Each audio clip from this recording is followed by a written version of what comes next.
Alright, isa na naman uling lumang labanan ang imumuestra natin. Ito ay sa pagitan nila ni Willie Tukuran at ni Erning Gonzaga. Walang mayordama, hindi obligado ang dama na kumain kapag pareho ang kakainin. Pwedeng mamili dito sa kanilang laro na imumuestra natin. Okay? Ngayon naman magdadaldal na ako. Wala nang dama, puro daldal na to. Kaya yung mga viewers na ayaw ng daldalan, pwede na kayong lumipat ng ibang channel. Kasi magkukwento na lang ako. Okay, itong dilaw ang kay Erning Gonzaga. Itong blue ang kay Willie. Okay, sa unang sulong si Erning. Tumira siya ng 115. Yan. Tapos tumira ng 214 si Willie. Nag 5-1. Nag 116. Nag 116 din. Tapos nag 313. Yan, common na yung opening, ano? Kumain ng 16-2. Kumain naman ng 7-1, dalawa. Yan.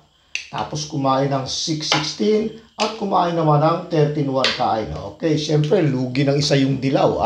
Kaya sisiguraduhin yung isa. Tumira ng 8-3 si Willie. Kumain ng 5-15. Nag 3-30 naman. Yun. Tapos nag 3-14. Tumabi si Willie Tukuran dito sa 16-13. Tumira naman ng 9-5 si Erning. Pagkatapos nag 11-7 naman si Willie. Yan. Pagkatapos niya, tumira naman ng nag 15-15. Yan ang tinira ngayon ni Erning. Okay. Ngayon, kung doon sa tutorial na binibigay ko, yung 115 versus 214, yung sa libro ni Boyinchik, ito yung tinitira. No? Pero iba naman ang version ng kay Willie. Ito naman yung kay Willie na version. Yan. Tumira ng 6-1. Okay. Ngayon sa ganyang formada kasi, bakit 6-1 ang tinira? Kasi may lance ito na siguro nagbabaka sakali si Willie na magkamali ng tira. Kasi sa ganyang formada kasi, pag 6-1, pag itong tinira, patay na yung dilaw. Kasi lance yan.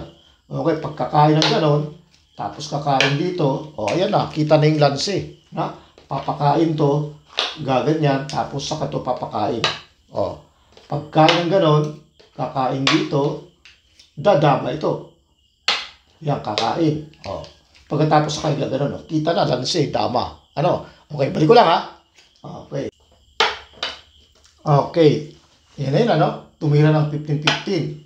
Pagkatapos sinayang ng 6-1 ni Willie. Sa actual na laban yun, pinakita ko na kapag itong tinira, malalansi yung dilaw. Okay, so hindi pwede ito. Ngayon, kung halimbawa naman tatakpan, kasi tatlo lang ang pwedeng itira ng dilaw Alangan naman ito, madadalawa. Di ba? Hindi pwede. So, ito lang, at saka magtatakip, at saka itong halaan. Ito yung sa actual na laban. Ngayon, kung nakita na natin ito ilansi, pag tinakpan naman, lansi pa rin. Pag tinakpan, hindi pwede. Kasi ipapakain to. Ganyan ang mangyayari. Tapos gaganon, pagkatapos saka ititira dito, gaganyan. Pagkatapos saka ito papakain. Dadama na rito. Pagkakain, pagdama rito, yung ito, kahit dumama rito, mamamatay yung dama niya. Kaya hindi ginawa. Magaling kaya hindi ginawa. Okay, balik ko lang Yan. Tinira to. Pagkatapos sinayang. Gaya ng sinabi ko, hindi pwedeng 8-3, hindi rin pwedeng 2-15 kasi malalansi. Kaya maganda yung ginawa ni Erning. Ito, tama talaga yung ginawa. Okay, pagkatira dyan, kumain na dito. Yan. Ngayon sa ganyang formada naman, gumanda yung posisyon ng dilaw.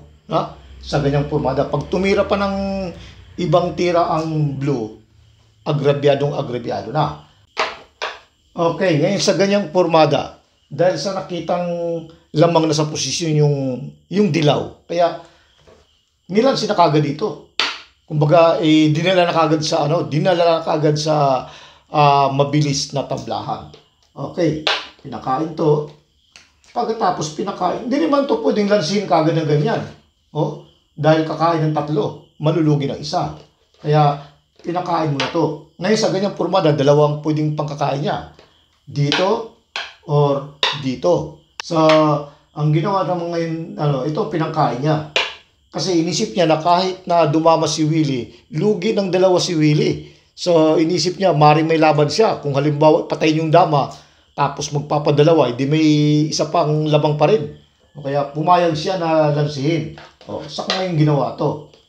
Yan, pagkakain dito, o, tapos kumain dyan, yan dumama. Siyempre, wala nang choice si Willie dyan, kundi lansihin talaga. Yan.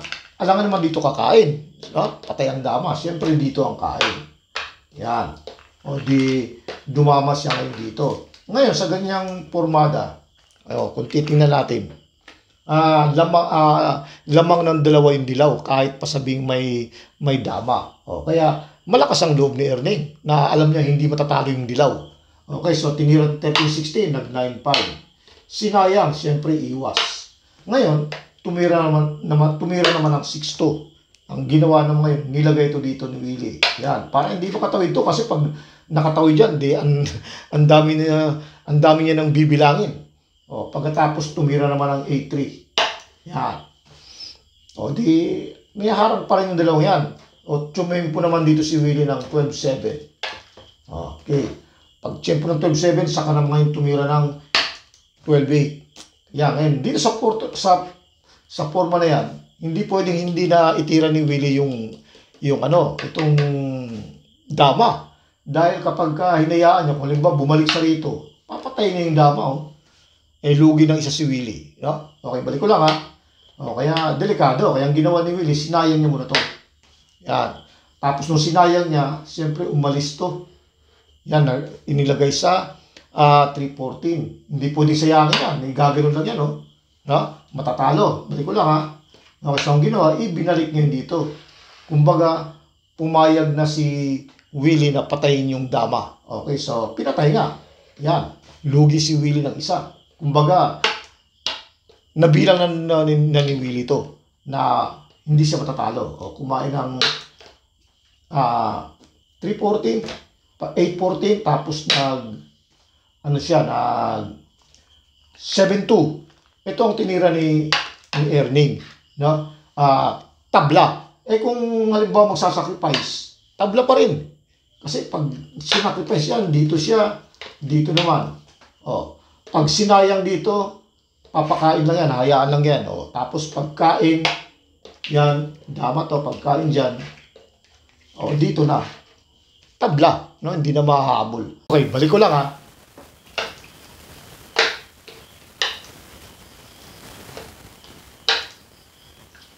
Yan.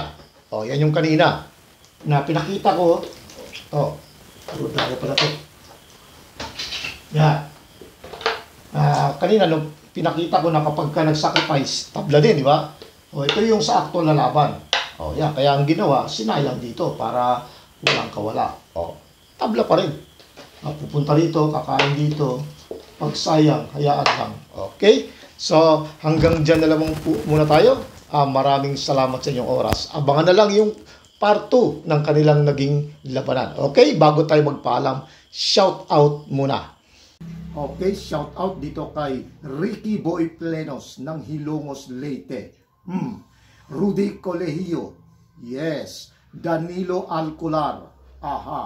Ronald Gilo. Tony Oliveros ng Imus, Cavite. Yes. Miller Olor. At Kyrie Flores ng Taguig City. Dito naman kay DX Luna ng Talisay, Cebu.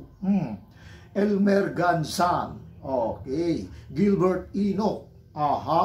Emilio Monte Alto Jr. Alright. Kay Chris Polo Olivar ng Tinago, Osamis City, Misamis Occidental. Alright. Wilfred Medallo. At Noisky ng Escalante Negros Occidental. Okay. Dito naman kay Ruben Gaom ng Tagum.